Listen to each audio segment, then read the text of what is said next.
রাতে 3টা বাজে উঠে কাজ করতে হয়, না উঠলে আমি সবাইকে বলতে চাই, আমার হাতে সব প্রমাণ আছে, কিন্তু এখন আমি দিতে চাচ্ছি না। কেন জানেন?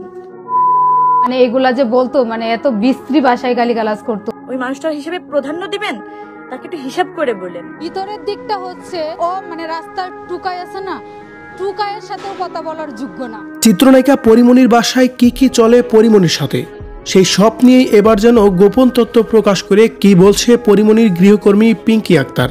ভিউয়ার্স, পিঙ্কি আক্তারের কথাগুলো শুনলে যেন সত্যি অবাক হবেন আপনিও। কি বলছেন তিনি জানতে সম্পূর্ণ ভিডিওটি দেখে সঙ্গে থাকুন। আর আমার বাম চোখ দিয়ে কিছু দেখি না, কানেও শুনি না। গতকাল থেকেই পরিমণি এবং তার গৃহকর্মী পিঙ্কি আক্তারের কর্মকাণ্ড নিয়ে যেন রীতিমতোই সোশ্যাল মিডিয়ায় হচ্ছে অনেক বেশি আলোচনা সমালোচনা। যে আলোচনা সমালোচনার মধ্যেই পিঙ্কি আক্তার পরিমণির নামে থানায় গিয়ে জিডি করেছেন। সেই পরিপ্রেক্ষিতেই পরিমণির বাসায় রীতিমতোই পুলিশও গিয়েছিল, তাকে জিজ্ঞাসাবাদ করা হয়েছিল। জিডির মধ্যে অভিযোগ করে পিঙ্কি আক্তার বলেছিলেন তাকে নাকি পরিমণি অনেকভাবেই মেরেছেন। শুধু তাই নয়, শেষ পর্যন্ত গুম করতেও চেয়েছিলেন পরিমণি। তবে এর পরিপ্রেক্ষিতেই সম্প্রতি সময়ে বেশ কয়েকটি সাক্ষাৎকার দেখা যায় পিঙ্কি আক্তারের, যেখানে তিনি পরিমণিকে নিয়ে বিশ্রীভাবে পরিমণির বিভিন্ন প্রকার কর্মকাণ্ড নিয়ে তুলে ধরেন।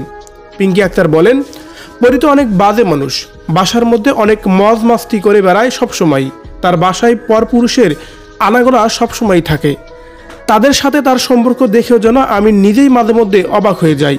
পরীর এসব কর্মকাণ্ড সম্পর্কে আগে যদি জানতো তাহলে কখনোই পরীর বাসায় কাজের মেয়ে হয়ে যেত না পিঙ্কি আক্তার, এমনটি মন্তব্য করেন তিনি।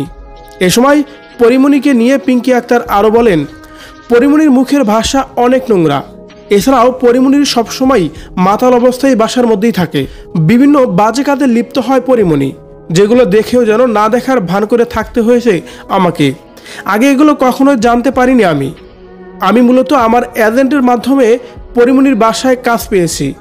পরিমণি আমাকে কাজ দেয়নি, কিন্তু এতটা বাজে লোক এর আগে আমি কখনো ভাবিনি। পরীকে দেখার পর যেটা আমি বুঝতে পেরেছি, নোংরা মন মানসিকতা, ওর যে নোংরামি নষ্টামি, এগুলা দেখলে তো আমি যাইতামই না।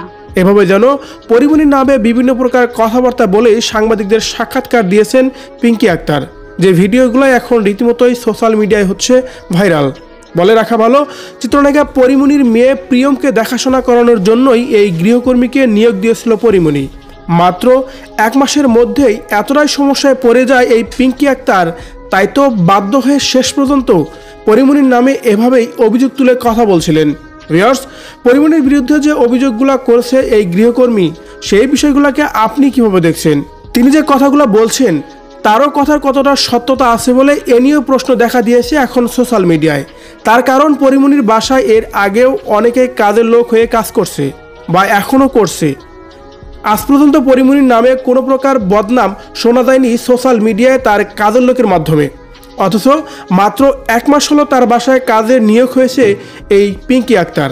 আর এর মধ্যেই কি এমন হলো যার কারণে পরিমণির নামে এইভাবে অভিযোগ তুলে কথা বলছে এই গৃহকর্মী? তার এই কথাগুলোকে আপনি কতটা সত্যতা বলে মনে করছেন? অবশ্যই আপনার মূল্যবান মতামত কমেন্ট করে জানাবেন কমেন্ট বক্সে।